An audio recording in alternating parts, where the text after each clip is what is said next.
Good morning. Is this where you're supposed to be? Nope.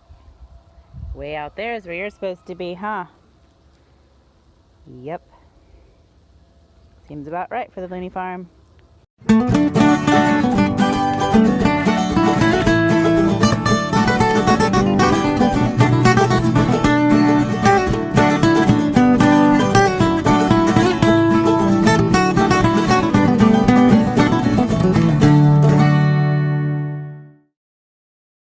morning, guys, from the Looney farm. So we went to this meetup with the Great American Farm Tour last weekend, and when we were there we saw lots of other great homesteaders and farms, and they all had YouTube channels. And we have one. There's some random videos out there over the past couple years. I think our castration video, a how-to on chicken butchering. I know our fodder system's out there. But I just really felt inspired to share more of what we're doing here, especially with our endeavor to grow this place into a market garden. So I thought I'd take you on my morning chores, show you a little bit of what we're doing around here. Don't have a fancy camera. I can't even find my tripod for this thing, so it's going to be rough, but bear with me. Hopefully we'll improve it soon. But you'll get a feel for what's going on at least November 30th. Of 2017 on the Looney farm. So a few days ago on Facebook, a new brewery announced that they had spent grains for any local farmers or homesteaders to pick up, and I jumped on that quick because we need these pigs to grow, and I like supporting local, and I'm glad to see these grains get used twice. So I thought I would scoop some up and take you along as we feed them to the pigs. So Clove and I are going to head out and take the pigs look, she knows. We're going to take the pigs the spent grains. I also was given some pumpkins by our amazing friends Providence Farms up in Edmond. Get some good protein, and the pumpkin seeds are great for worms to help prevent those. So I'm going to take those out. Love when you come out and you find tufts of deer fur from the deer we harvested about a week ago. My husband and son took all the innards and the pelt, I guess, back to the scene of where she dropped so that it could be used by other animals. And Miss Clove here decided that she wanted to go find it. So she traipsed across our neighbor's pasture way out there and yeah, brought it back to us. So that was a fun surprise yesterday morning to come out to in the pasture. But the pigs already hear me coming. So they're already squealing. To say they like this is an understatement. Hopefully we'll get them growing here soon. Hi girls, are you hungry? Are you hungry? These are our American Guinea Hog Cooney mix girls. They are very short in stature, very short length, I guess is a better term. They have the shorter snout, so they don't do as much damage as our big Berkshire red wattles that we had last year to our pasture. But they can definitely still dig up, which they've rooted around this oak tree. I'm probably going to move them later this afternoon to another oak, let them get some of those acorns. They're pretty vocal, as you can tell. They know what I have. So basically with the pumpkins, I just stomp on them, break them open for them, and then let those girls go at it. So I'll get to that. See, the girls know that I have the good stuff they want. So I don't know if I'm going to be able to manage this one-handed. Maybe I can get them distracted with the pumpkins. I don't think I can do this while I film, so bear with me just a second. Now they're really happy pigs. They love this stuff. And as you can see, we have a few opportunistic chickens who have figured out a good source of feed. These are actually some that our broody hen was raising and we couldn't catch, and then she got taken off by a predator, and so they've kind of grown up away from our regular flock of layers, and we can't catch them because you know the old adage about chickens can run faster than people. So the rest of the hens think they need to come out here to eat, so I'm going to go take them into the barnyard and mix them some of the spent grains with their normal chicken crumble or pellets, and go from there. So I'm here in our barn. I'm actually in one of the outdoor stalls. You can see Cheyenne, our horse, here, and Mr. Pinto Bean not so happily behind me because he can't get to where I am, and that's the point. We've locked this gate shut so that the animals can't get in here, the dogs or the goat or the horse, and it makes for a great area to feed our chickens, our layer chickens, because otherwise everybody else raids their food since they're all together in the same pasture. So I just take the bucket, and I'll see what I can do here. I'm gonna switch cameras. No, I'm not. So I'll just show you. I just take the feed and just sprinkle it out, and here they come. They're all looking extremely molty right now because they are going through a molt that time of year. I figure this will also create some really good compost at some point with all the chicken droppings and stuff, and we scrape it out. And this guy behind me is trying to get his share, but none for him.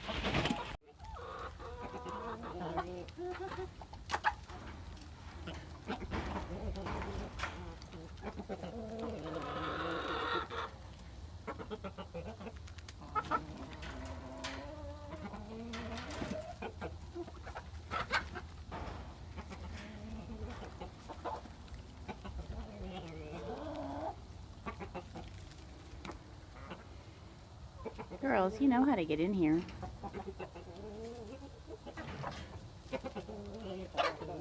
Sorry, Bean.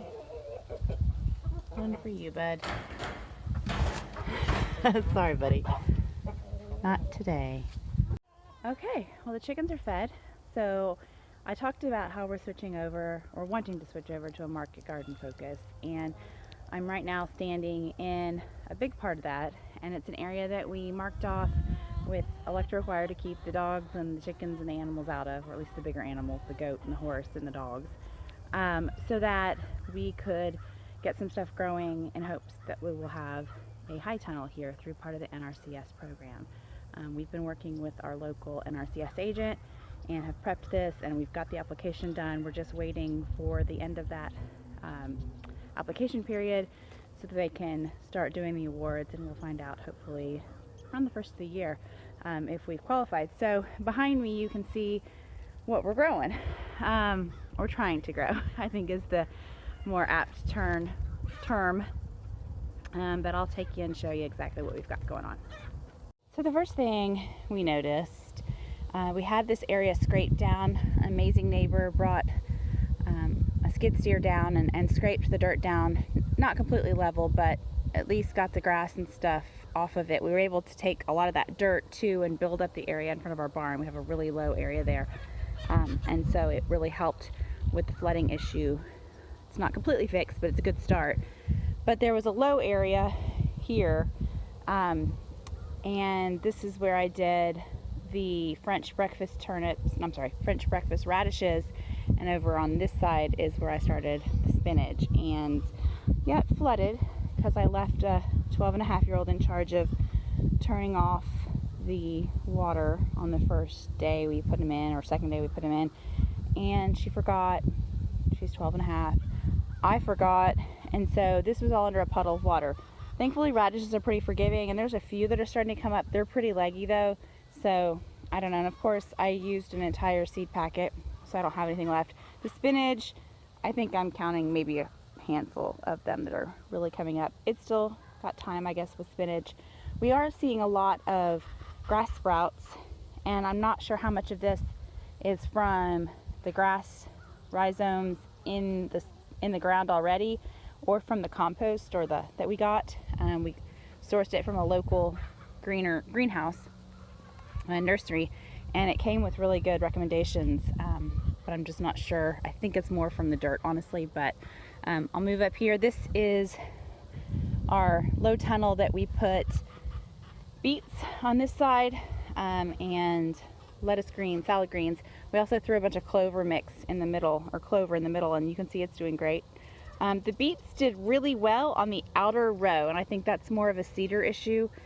We used our earthway cedar that I got for my birthday back in October, and I think, as true to form, it's just not a great cedar to use with tiny seeds, and especially low amounts or small amounts of seed.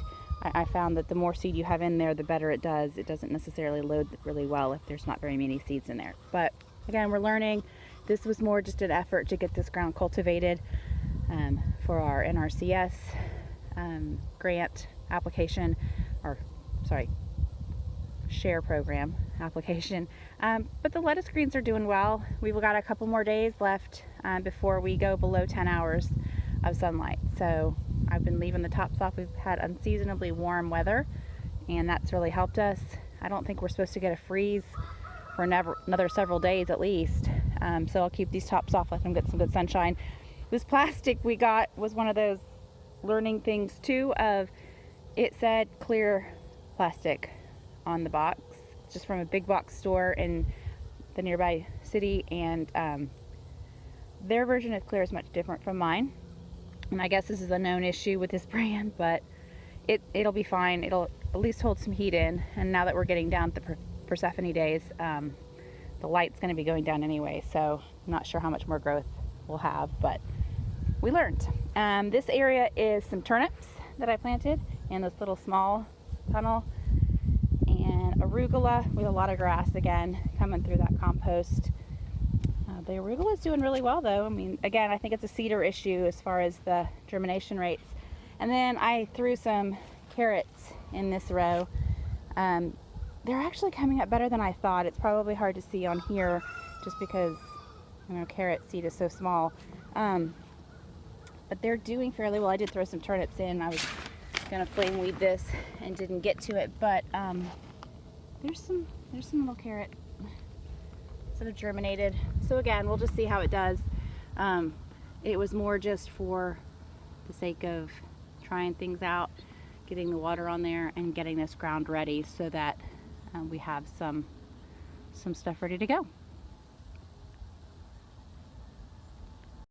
Well, we're back with the pigs, and I brought them over some baby turnips and baby carrots that I am picking from our old main garden area. We have a tarp that we were fortunate to come by locally. It's about 60 by 100. It's a 6 mil silage tarp that's black on one side and white on the other.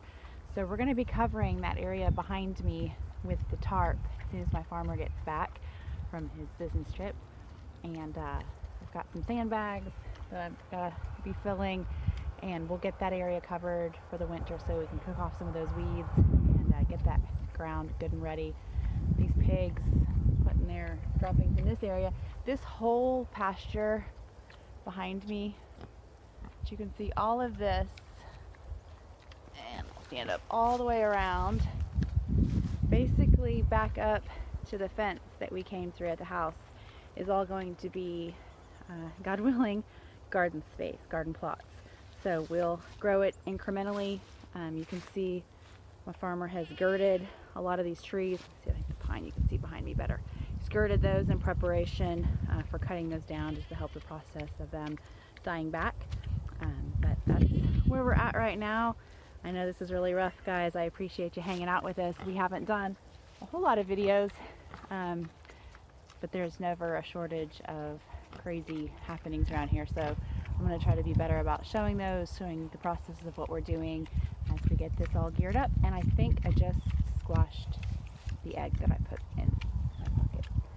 No, it's safe. So I'm going to go take that out right now and get that inside for my late breakfast before I crack it. So you guys have a great day. Thanks for visiting the Looney Farm.